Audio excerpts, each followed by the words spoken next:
और खाली 2 लाइन।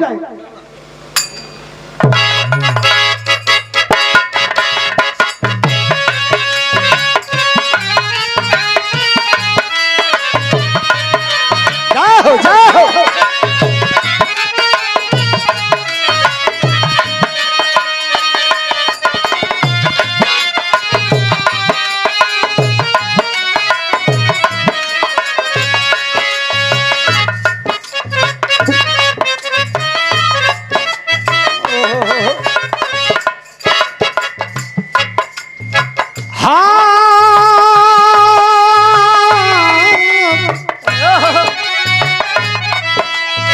गाधा हो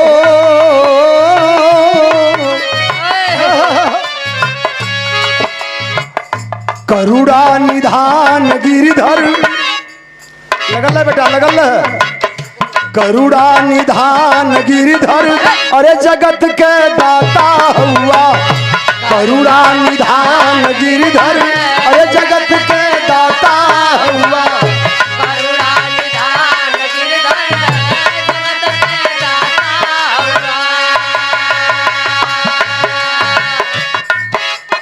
भगवान कन्हैया मुरली मनोहर आप यदकुल में जन्म लेला भगवान आपकी लीला परंपार है। बारे दुलचंद बाबू आपके साउंड का कोई शानी नहीं है। बहुत बहुत रुपए का पुरस्कार हमारे दुलचंद बाबू जिनके साउंड का कोई शानी नहीं है। भगवान कन्हैया मुरली मनोहर कन्हैया के यदकुल का आशीर्वाद लगे। भाई को आशीर्वाद हो सकल बन के प्रणाम बोलोगी। भगवान तुहर लीला परंपार करुणा निधान गिरिधर। करुणा निधान गिरिधर अरे जगत का दाता हुआ। करुणा निधान गिरिधर जगत का दाता हुआ। क्या बेटा जो हे भगवान आपका लीला है परंपार। अरे मती के फेर देला मती के फेर देला मती के फेर देला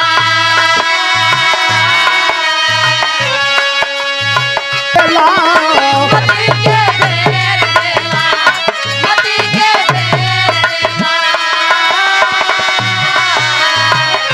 विपत्तियों के हर लेला विपत्तियों के हर लेला।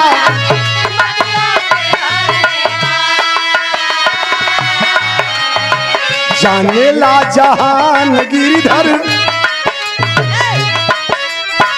जाने ला जहान गिरिधर अरे जगत का दाता हुआ। जाने ला जहान याद बेटा जियो।